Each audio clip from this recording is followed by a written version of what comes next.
My kids and I were having breakfast the other day, and we're listening to NPR. We always listen to NPR because we're better than you. And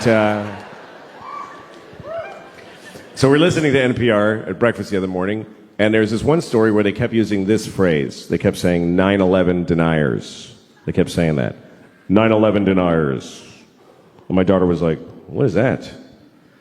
And I said, well, it's a group of people that think September 11th was a conspiracy. And she said, oh, I thought they were saying 9/11 deniers.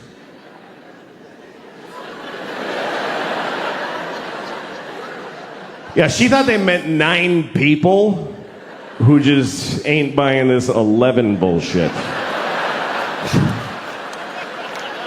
Just a small fringe group, really. There's only 9 of them. But they still got on NPR, they got on the radio because they're dedicated. They protest every day. They're the 9/11 deniers. They're outside of the White House. It goes 10, 12, 13. Just know it. We are the 9/11 deniers. We know that 11 is a bullshit number propagated on the people by the man. Why do we have 11 when we have 13 and 14 and 15 and 16, 17, motherfucking 18 and 19, but we do not have a 1 team? What happened to 1 team? The government took 1 team and replaced it with some bullshit called 11. We are the 9 that deny that shit. Mr. President, give us back 1 team.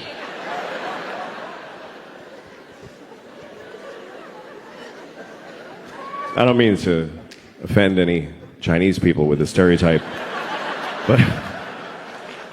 That's right, I'm Chinese, motherfuckers. I lived in Shanghai. I'm Chineser than a motherfucker. I'm a chopsticks and whatnot. Ha! All right. I'm sorry. Here's the thing. Stereotypes are harmful. That's the truth. But the voices are funny. And I don't know how to reconcile those two facts. I enjoy doing the voices, but they're offensive. So I do them at home. I used to do them for my kids when they were little. They liked them. They didn't know it was a race thing. They just enjoyed, Daddy, do the friendly man. You want me to be the friendly man, little girl? We love the friendly man. He loves little white girls too. Let's have some scrambled eggs.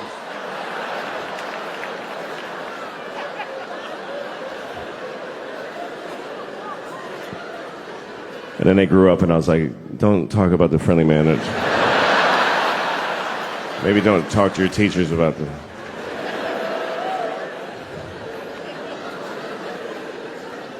My kids go to public school in New York City, and send your kids there then. Teach them that's what life is like. The teachers amaze me because I don't know. This is the worst. Here's the worst thing about this country to me is that there's no more noble profession than to be a public school teacher. It's easily, please don't. You're not gonna like it. You're not gonna like where it's going. I don't recommend clapping at any things. You'll regret it at the end of the thing. In a democracy, there's no more noble contribution you can make than to teach in a public school. And in this country, the people that do that, they're fucking losers. They're just rock bottom fucking losers!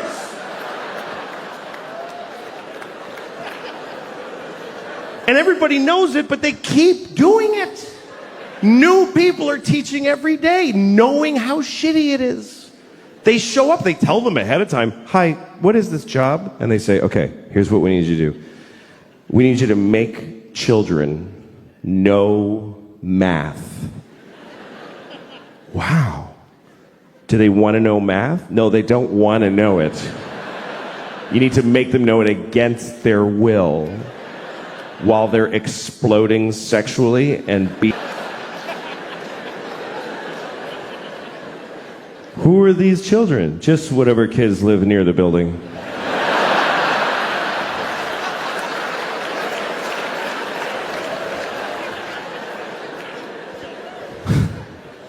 How much do I get paid? About $10 every 4 years. What if I get really good at it? What happens? Nothing. Nothing happens. Nobody notices, and you get fired, and you die alone. Okay, I'll try it for 25 years. My daughter's learning about Greek mythology, and she was asking me questions about it. She was like, Daddy, who's Achilles' mother? I said, I don't fucking know. Don't ask me that shit. I don't know who Achilles' mother is. Don't yell it out if you know it, please. It's Camp Amputees. Nobody cares what you know. She had a question about Achilles, and it was an interesting question, and I'll tell it to you. But first, the story of Achilles, real quick. Achilles was a baby. He was a Greek baby. And he didn't stay that way, but when he was a Greek baby, his mother, who was a goddess, took him into the river Styx, which is at Hades, the land of the dead. And she dipped him in the water of the river Styx because there was a magical quality to that water that it would make you impervious of any harm. You couldn't be hurt. It was like a shield, right? So she dipped him in that water to protect him. But she held him by the heel. That's the important detail. Held him by the heel, which is an awkward way to hold a baby. By the heel. Try holding a baby by the heel and dipping it in a river. You will never see that baby again. I lose the baby in the water. I was trying to wash him and he fell in the river. I'm sorry, Miss Achilles, I lose your baby. You told me to hold him by the heel. He sleep. Achilles' mother's a Mexican nanny. It's a lesser known character in the Iliad. Anyway, his mother, she was able to hold on, of course, because she was a goddess. She was the goddess of grip or whatever, I don't know. And she held on, and then he was protected, except on his heel. His heel was not protected. And so that's what we call your Achilles heel, your one vulnerable place. Everybody's got their Achilles heel. Achilles' Achilles heel was his heel. Like literally.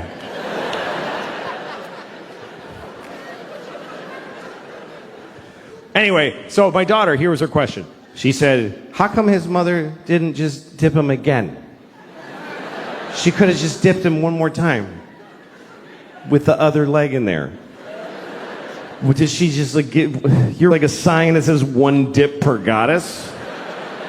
Did you ever color an Easter egg? It's not that complicated. You dip it, and then you hold it differently and dip it again. Smart kid. I was proud of her. But at the same time, I thought, who the fuck are you to judge this woman? It bothered me. Because here's what the story of Achilles teaches me, is that if you're a parent, it's never enough what you do for these motherfuckers. It's just never enough. It's still gonna be your fault. How much more do you want from a mother?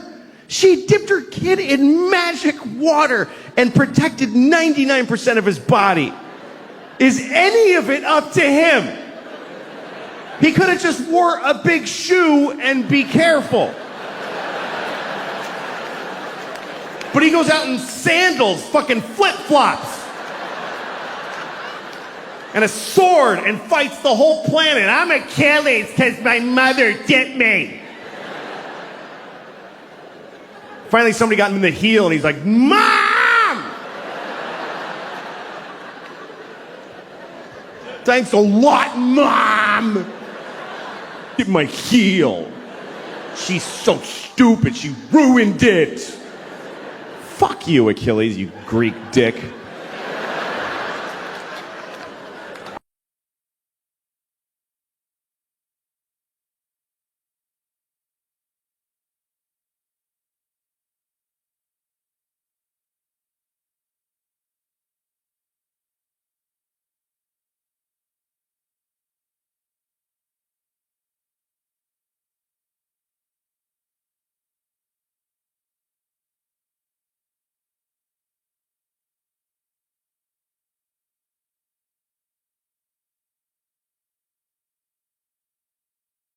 Some things that are terrible happening in the world, you just kind of give up. Like in New York, there's a lot of homeless people here. There's a lot of homeless people here.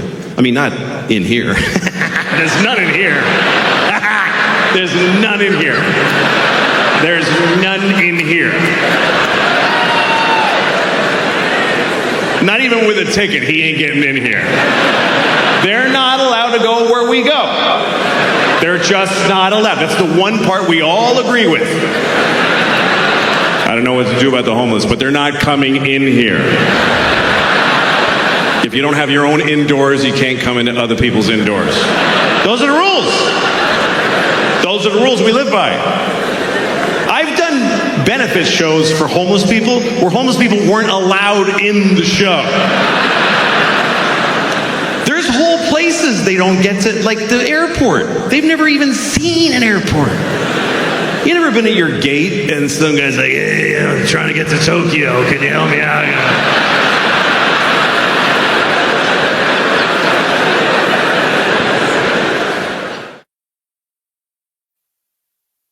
When I was about 6 years old, maybe, I stayed home from school one day. I had a single mom and she worked. So when I stayed home from school, I just got to be alone in my house. And so one day I was alone in my house watching TV. I think I was about 6 years old, maybe 7. And I went and got my pillow from my bed and I sat on it and I farted into it. And then I decided, I was sick in my stomach, so I was like, I'm just gonna fart into this pillow for just all day. I mean, I just kept farting into that pillow just over and over again. Like at least more than 200 times. Just for hours. And then I told myself, I'm going to smell this now. Because I've been farting into it all day. And I had the pillow and I just said, I'm just going to go all at once. And I just shoved it on my face and I went... And I have never had an experience like that again in my life. I really feel like I overstimulated myself at 6 years old. Because it like jaded me for every other thing that's ever happened. I watched a bum eat a rat. And I was like, so? I smelled 200 farts when I was 6.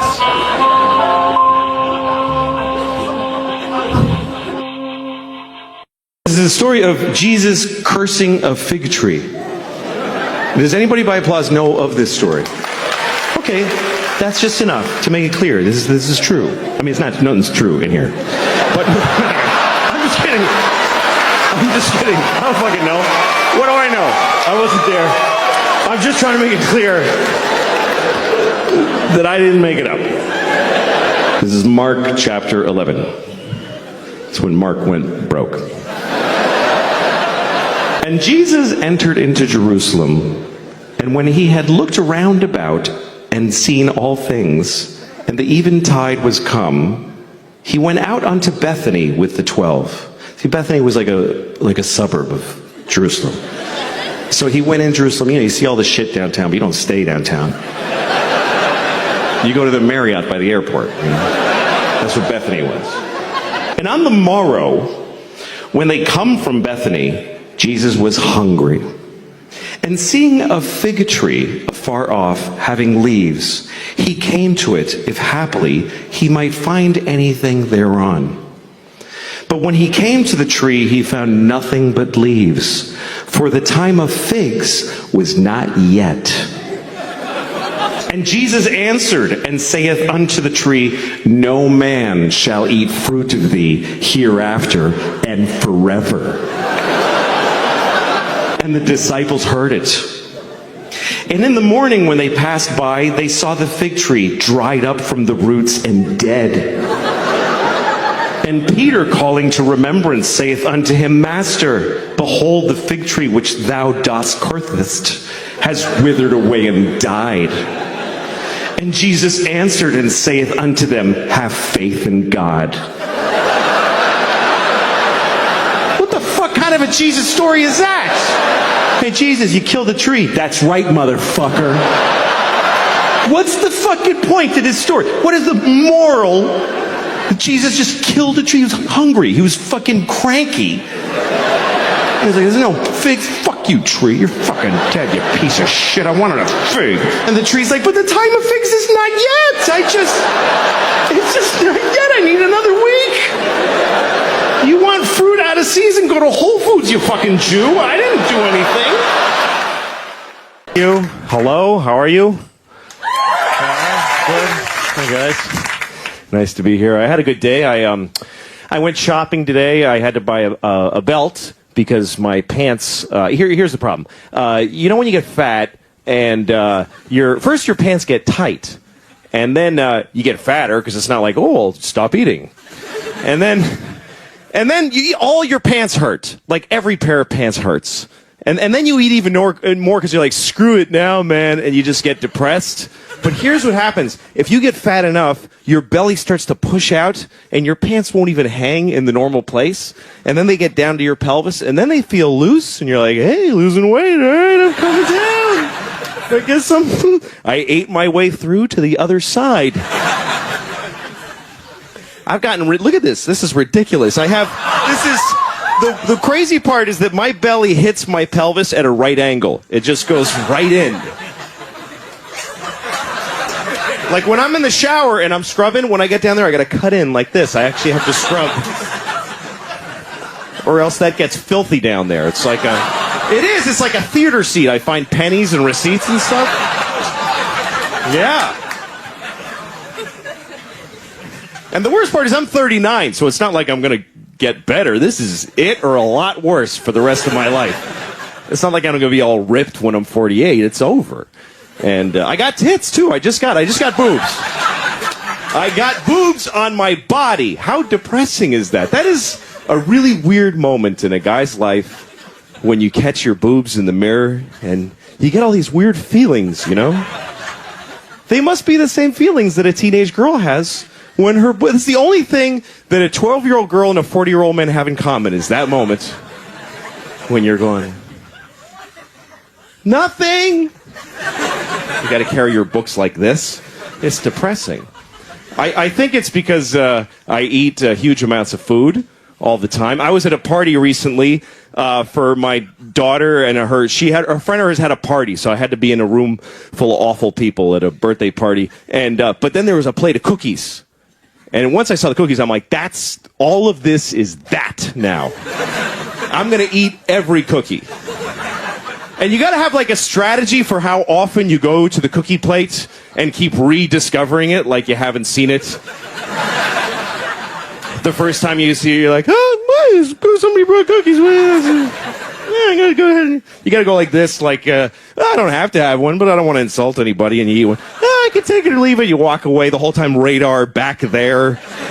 Later on, different group of people around. I want the cookies. Somebody but if people start to notice how much you're eating them, you have to say something like, these are crazy. What's with these cookies?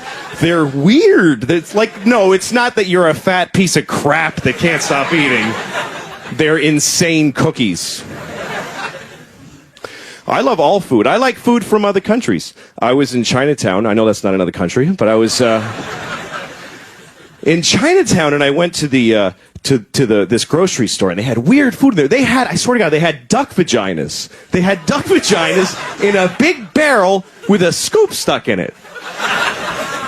And I'm looking at these duck vaginas. First of all, I'm thinking, could we possibly dominate a species more than that? Than that we're selling their vaginas in barrels? The ducks are like, dudes, enough already with that.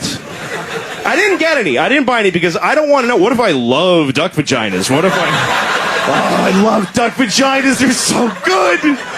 It's not like a million things taste like a duck vagina. 4 in the morning, I gotta have a duck vagina right now. Chinatown's closed. I gotta go to the park with a knife. Where's a duck? Thank you very much, folks. God, you did never say that. Oh my god. No, I'm gonna go if you can't. Seriously.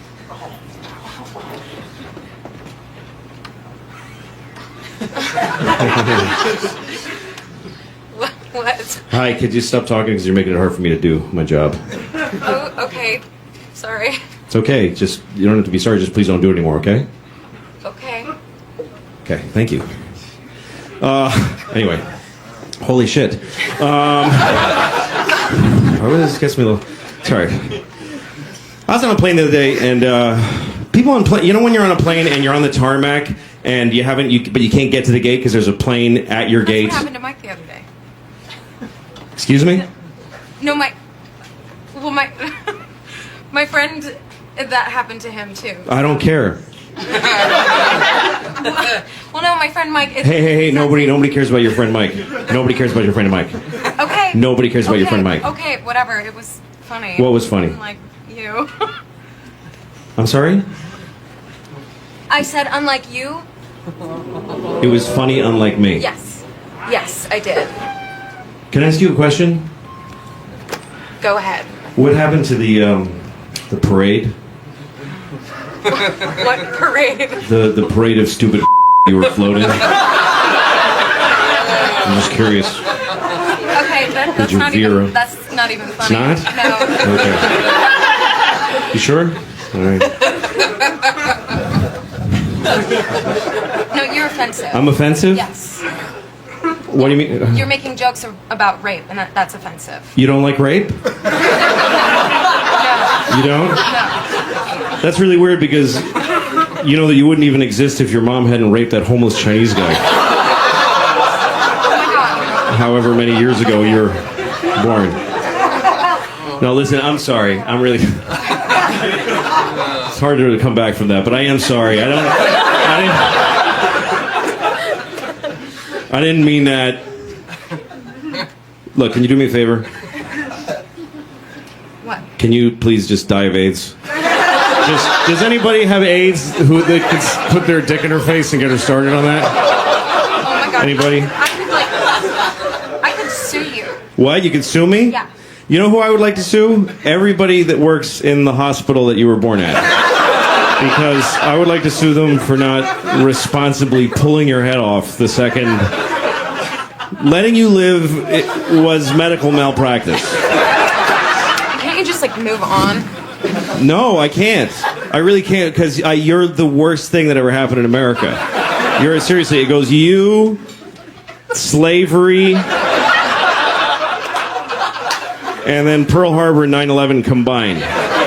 Those are the three. And so, as an American, I feel like it's my duty to make you feel poorly. And your mother's a whore. My mother's dead. Your mother's dead? Yeah. That's good. It is. You know why? Because she can't make any more with her. You did not just call me a C word. What's that? Did you just call me a C word? No, I called you a because you're and your mother is one, and she had one. You know what? The moment you were being born, there was a guy walking by, and you know what he said? He said, "Hey, look, some coming out of some."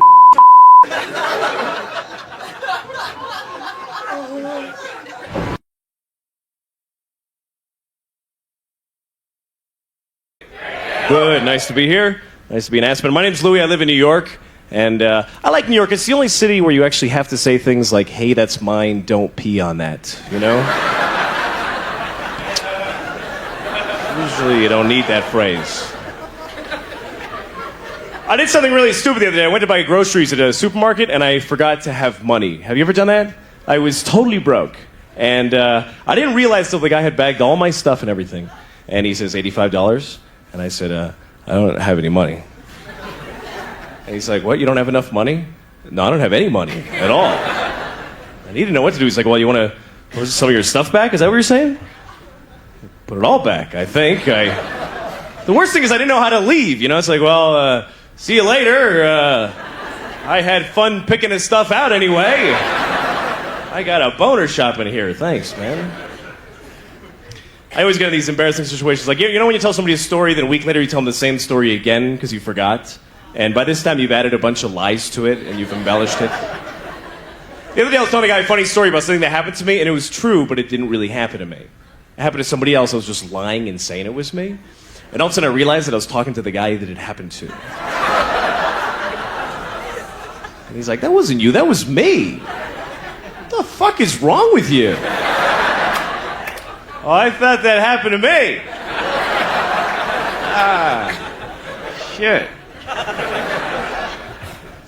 So I got kind of lonely last night. I ended up calling one of those phone sex numbers. You ever call those? Like 1-900-BIG-TITS or whatever it is, 1-900-big old floppity titties. Those lines you call. And I always end up talking to some woman who's like 55 and her name is Blanche or something, It's like, I'm gonna take your trousers off very slowly.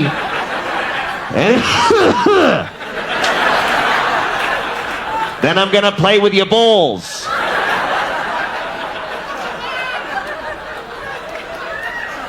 sounds like a threat.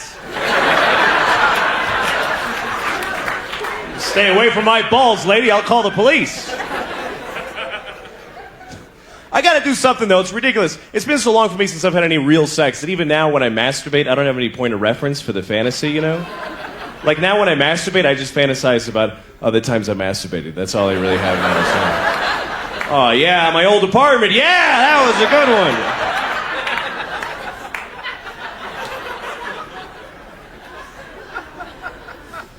I was in jail about a week ago because I drive, but I don't have a driver's license. So I had to go to jail, and I had to be strip searched at this jail.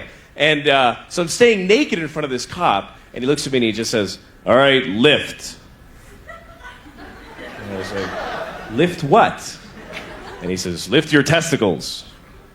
And I was like, "Well, can I use my hands or?"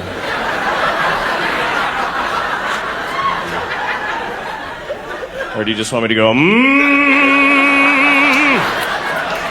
rise, testicles! Rise on my command! Look at my great red hairy balls and fear me! Mira mis cojones grandes y pelirrojos!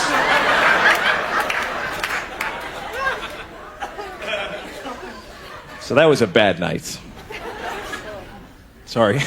You ever wear a bathing suit because you ran out of clean underwear? I better not do that. I did that once. I was on a date with a girl and I was wearing a bathing suit under my pants because I didn't have laundry. And she wouldn't have known except for I had that white string flapping outside my fly the whole time. And she's like, "What, do you have a tampon in there? What the hell are you doing? You're a loser." The other night I woke up in the middle of the night and my hand was asleep. Has this ever happened to you? Because I was sleeping like this for whatever reason. And I woke up and my shoulder hurt like a motherfucker. And I took out my hand and it was like white and I couldn't feel it. And I'm pinching it really fucking hard. I couldn't feel, I'm breaking the fingers and nothing. It was dead. So you know what I did? I put it on my penis so it would feel like somebody else.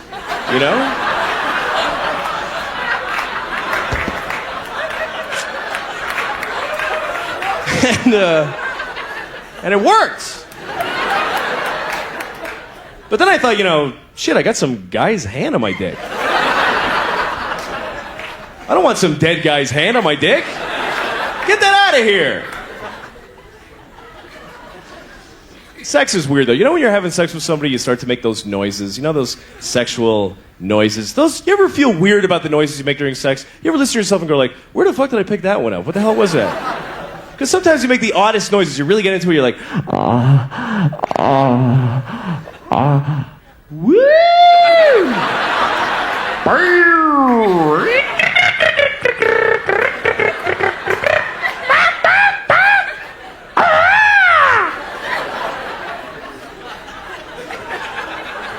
That'd be fun to make that noise with somebody that you're having sex with for the very first time, After all the tension that built up to it, right at the moment of passion, you go, ah!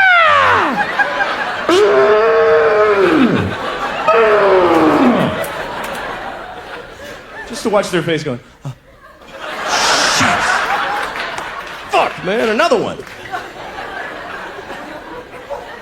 It's important to make those noises, though. They're very important because the reason we moan during sex is to guide your partner. You're there. It's kind of like a homing device, you know? It's kind of like if a woman is doing something to my nipples during sex or during a boating accident or whatever, it doesn't matter exactly when. If she's doing something to my nipples, I usually want to say to her, you know, you're really wasting your time, honestly. You might as well be licking my wallet. There's just nothing there. Just fucking blow it off, you know? But that would be rude, you know? So you just moan less at the nipple. You just kind of do that holding pattern bullshit moan. It's like, oh, whatever, you know. And then if she starts to move lower, ha, ha, ha, yes! Genius! You know what would be fun to do one time when you're having sex with somebody? Don't make any noise at all. Just lie there perfectly still. And then right at the moment of orgasm, you just look at them and you go,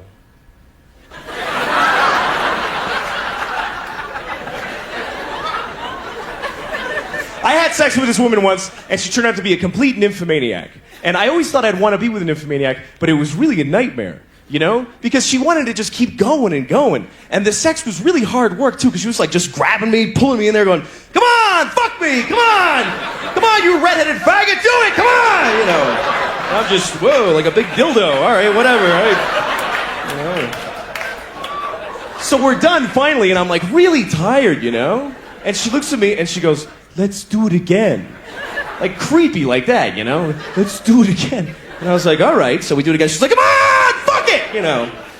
And now we're done, and I'm just dead. I'm a bag of shit lying there. I got nothing. And she says, let's do it again. And I was like, why? Really, I mean, we accomplished the thing. What is there, a prize? What are we doing here? So we did it again, and this time from behind, which is good for me, because I can't hide the pain in my face anymore. It's impossible.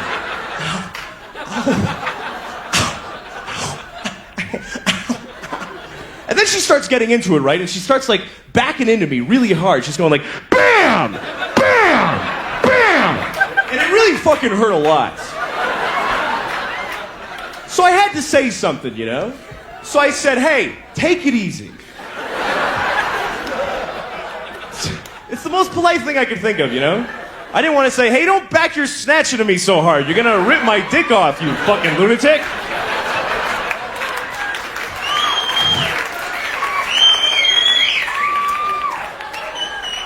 Hi, Mom.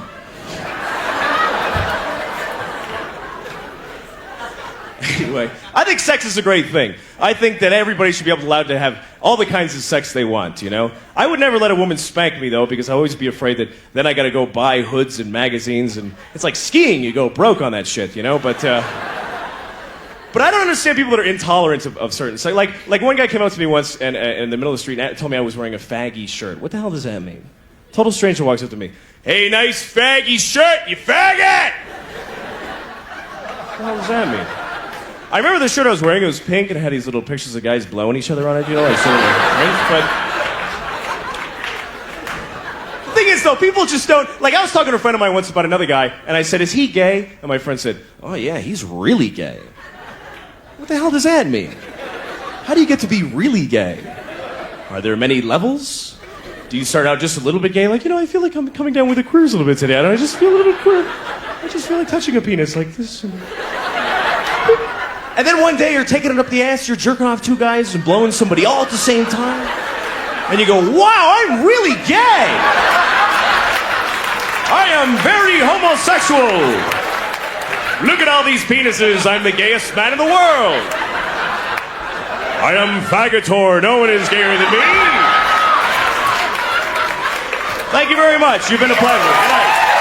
Because in places where that doesn't happen, people are just too free and fucking, they're just a bummer, you know? Like, I was once on Venice Beach and I'm jogging, and there's this guy rollerblading towards me. And he's got rollerblades on and just a thong. Just a fucking thong that's just grabbing his dick and balls and just fighting with it, going, stay in there.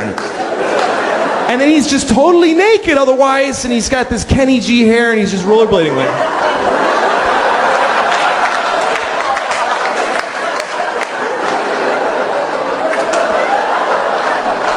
I'm free.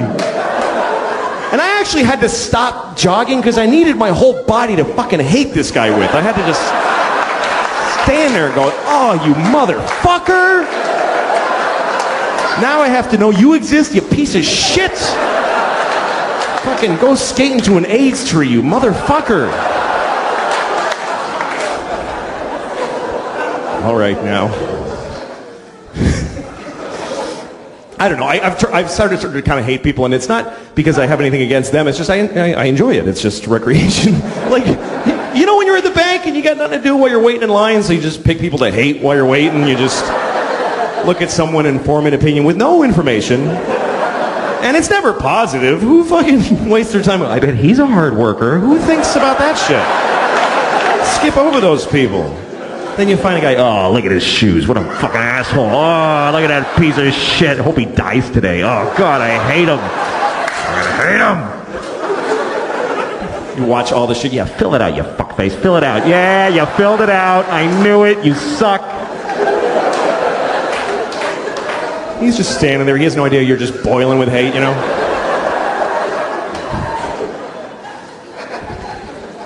I feel people hating me sometimes, you know, like, I was at the post office and I'm at the line, you know, it's one of those things where there's a long line and one window open. So everyone's just like, everyone's mad. But when you're in the line, you're in the hate group. You get to be part of the group and you're all looking at each other going, like a silent movie of impatient people, you know.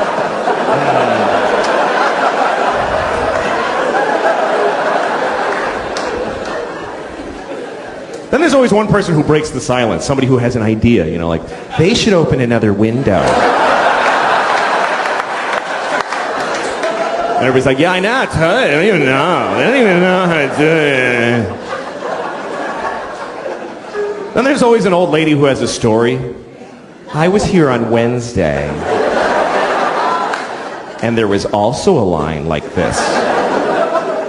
Holy shit, really? Oh my God, you fucking old lady, that's amazing.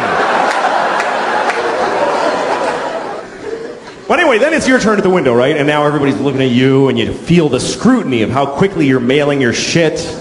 You start realizing how unimportant your package is and you feel like they can tell. Yeah, fuck, get out of there, you don't need to mail that right now. And it's like, if you do one little extra thing, like, do you have those stamps that have Jackie Robinson behind you? You're like, Jesus. Fucking dude. They put their shit down heavily like, fuck now, this motherfucker's gonna make me stand here while he buys fucking stamps at the post office? Are you shitting me? Well, I think life is pretty, I don't think it's so awful. I mean, I don't think you should expect anything to go well. I think the only thing you have coming to you, after you're born, the only thing you have really coming to you is death. That's the only thing that you're owed. You're owed. And the rest of it is whatever you get lucky enough to dodge the buses that can hit you and stuff, you know. Right. But I think the world the way it is better than it could be. I think that you know, there's war and there's murder, but there's not as much as there could be. Really. There could be so much more. Like when I see a crowd of people like at Disneyland or something, I'm like, how are they not killing each other all the time? Like how are there not like 50 murders every day at Disneyland? Just people with knives just going, could you just move? You know, just little, just... When I hear, like, a man was murdered, I'm like, sure he was. People get... There's no horror? There's no, oh my God, a man was murdered? I'm upset for him, blah, blah, his family, but I'm not surprised. I'm not surprised. I was, once I saw a homeless guy at a bus stop, and he looked really wretched, and there was a woman next to him with a purse, and in my head I was saying to him, murder her, what are you... Just murder her and take the money. You're homeless. Life is kicking you in the balls every day. Start murdering and eating well. Like, why wouldn't you do that? Sounds very reasonable when you say it. And this week is testing week at schools. I hear a lot about that. Yep. Yeah. So they did 3 days of extensive standardized testing. Mm-hmm. And what are the consequences of the standardized testing? Well, the way I understand it, if a school's kids don't test well, they burn the school down. So it's pretty high pressure. A lot of pressure on the kids. Yeah. Wow. And the tests are written by people that nobody knows who they are. It's very secretive. And the questions are, because they have to prepare for these tests for a long time. A lot of the year is about the tests. Teaching for the test. Teaching to the test, they call it, because they decided there's a new way kids should think, and we're going to prove they're thinking it by having them pass these tests, or we burn the school down. So, anyway, my kids kind of panic when they're in these, which is okay. My mother was a math teacher, and she taught me that moment where you go, I don't know what this is when you panic. That means you're about to figure it out. That means you've let go of what you know, and you're about to grab onto a new thing. That's great. That you didn't know yet. So I'm there for them in those moments, and I go, come on, just look at the problem. And then I look at the problems, and it's like, Bill has 3 goldfish. He buys 2 more. How many dogs live in London? Or something like that. So, wow. That's crazy. Well, you better notify the fire department. That's right. New York is such a part of your show. Yeah, I love it. And the way you depict New York, you must go crazy for this town. I do, because there's all sides of the spectrum here, Sometimes you're with I have children here, too, so sometimes you're in a park and there's pigeons, and then there's an old lady masturbating or whatever. I'm saying that's one side of the spectrum. Yeah. Well, you know how it is when you're looking at pigeons. They're pretty They don't erotic. work up. Well, she fed all her bread to them, and there was nothing left, so she started to masturbate for them. She's doing it for the pigeons. All right, I'm sorry. Part of it was I wanted to cut out the middleman. That's an exciting idea. Yeah. I make a show, I literally output it on my MacBook, and you watch it on your iPad. That was exciting to me. Yeah, sure. But here's the thing. When you cut out the middleman, you deal with the customers directly. Are you really dealing with the customers? Well, I read some of the emails I get. And like one guy wrote to me after I was on the air for 3 weeks, and he said, I'm still on the fence about trying your show. I don't know if I want to spend the $5. So can you write me an email and try to convince me to watch your show? And I'm like, take your $5 and shove it up your ass. I just got mad. Because Dancing is a terrible career choice. You like watching it, but you think it's a terrible career The choice. worst available career choice. What are you talking about? A massive amount of dedication followed by giving up. That's what they all have to give up. Because What are you talking there's about? like 3 dance jobs on the planet Earth. And there's no second tier. Like any other, even a musician, even being a musician, and on there, what are you doing? Don't be a musician. That's a stupid thing to do for a living. But if it doesn't work out the way you wanted, you can look at these. You got these guys here. These guys. Okay. What are you talking about? No. Louis. No, just to be clear, what I'm saying. You know these guys. What I'm saying is that if you're a dancer and you're the greatest dancer ever, nobody gives a shit, first of all. I mean, because everybody dances. And then how many millionaire dancers are there? I don't know. You can dance for like 2 seconds at your peak. You got to give up. Stripping, you can strip, but you don't need to go to Alvin Ailey to learn to do that. Yeah. That's a good career choice. Right. Being a stripper. And sometimes people ask me for pictures, and I don't like doing it. Why not? Well, I know you're just supposed to. You're supposed to go, the fans, but I just go, no, I don't want to do it. Right. So it just makes me uncomfortable. Yeah. But one time, so I always try to be nice how I say no. I go, but thank you, okay. So I was coming out of a restaurant once, and these 2 women are standing there, and I hear them say, picture. So I go, oh, no, I'm sorry. I just don't like doing that. Right. I hope that's okay. Yeah, and they're like, okay. And I said, what's your name, though? And she's like, Janet. And I go, hi, Janet, I'm Louie. Hi. Hey, guys, I'm sorry, but thank you. Yeah. And then I walk away, and then I see the 2 women give their camera to some guy to take their picture. Yeah. With each other. And so... Well, that's not right. No. And...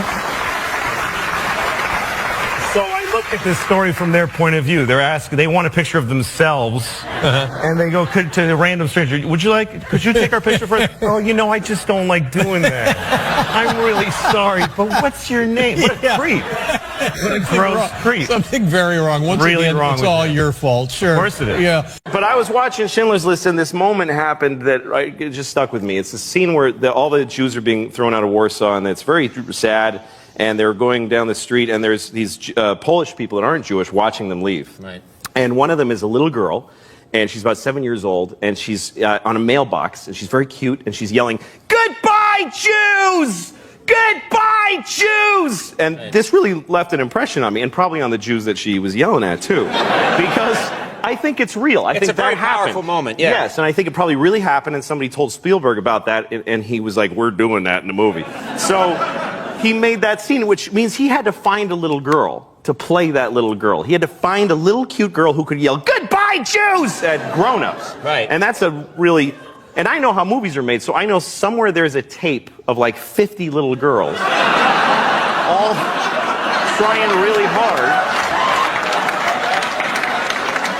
trying to get the "Goodbye, Jews" part. Right. And they're all adorable. They're adorable. Or some of Because- them aren't so good at it. Yeah, because there's no kid actors that are like, you know, Sean Penn, "Can I work from within?" They're all adorable. They're all cute.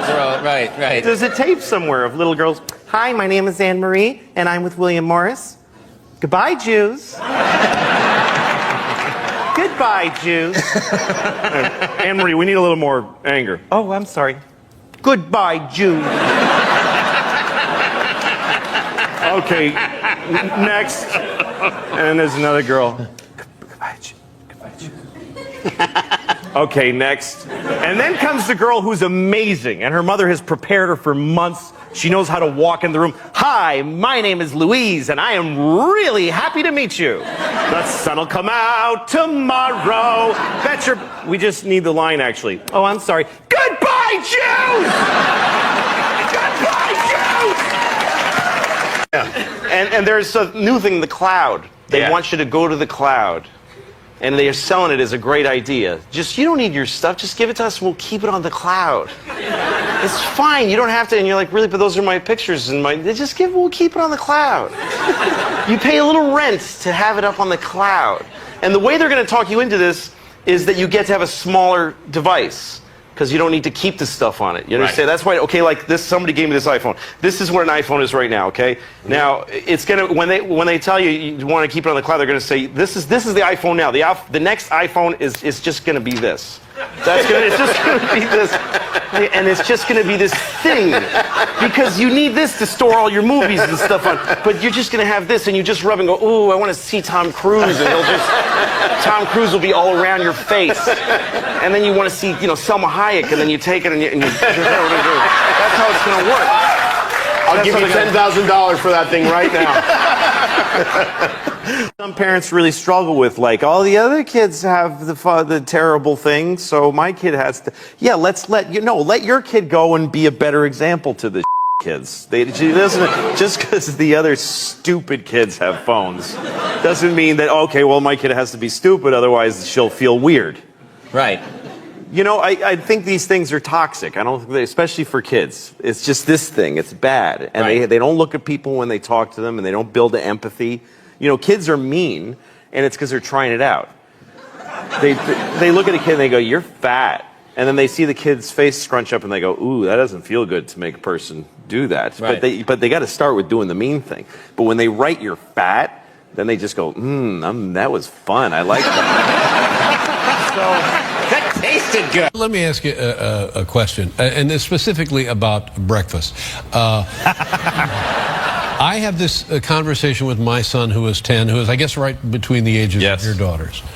And it goes like this. "Well, what would you like for breakfast?" "I'm not hungry." "Well, yeah, but let's just say you were. How about bacon?" "No." "How about eggs?" "No." "Pancakes?" "No." And so we go through every imaginable form of consumable human food, none of which interests the kid. And then, so now we go back and we start over. And it's clear that he has decided on his side he's going to say no to everything I come up with. But yet, they have to eat. Yes, they do, but why? What do you do at why that are you point? asking him what he wants? I mean, you're asking him to decide where everything's headed. And look, I know why you're asking. I get it. But the thing is, you're saying if he doesn't decide what he wants, he won't eat. So I'm already That's behind crazy. the 8 ball. That's never going to be his... So with your girls, you just put the food in front of them. I go, "Here's what we're having." Here's what we're having. I don't want that. And I go, "All right, what do you want then?"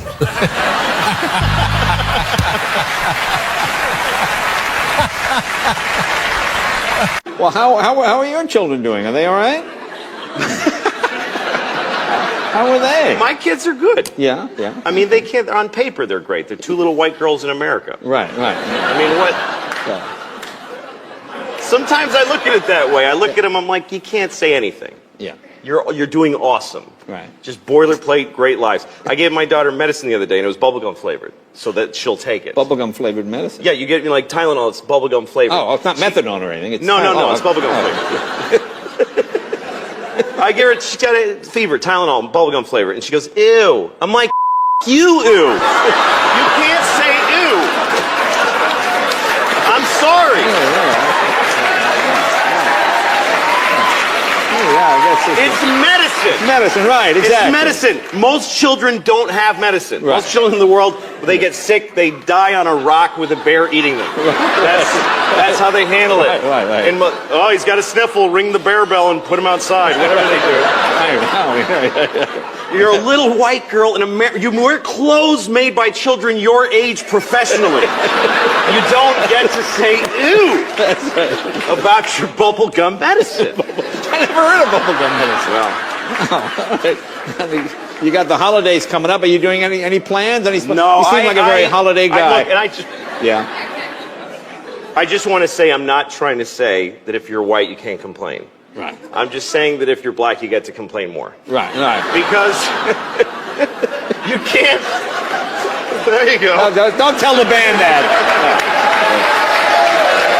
Yeah. You feel that we now, in the 21st century, we take technology for granted? Well, yeah, because now we live in an amazing, amazing world, and it's wasted on the crappiest generation of just spoiled idiots that don't care. Because this is what people are like now. They got their phone, and they're like, it won't.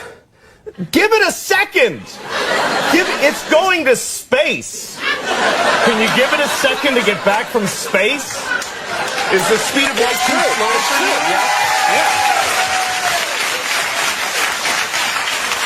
I was on an airplane and there was internet. That's the newest thing that I know exists. And I'm sitting on the plane and they go, open up your laptop, you can go on the internet. And it's fast and I'm watching YouTube clips. I'm in an airplane. And then it breaks down. And they apologize, the internet's not working. The guy next to me goes, this is bull.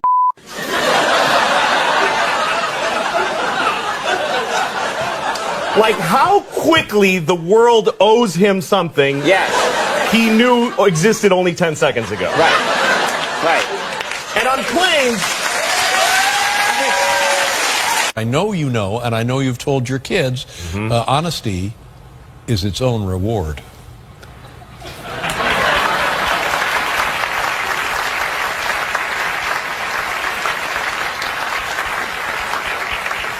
I don't think so. I don't think so.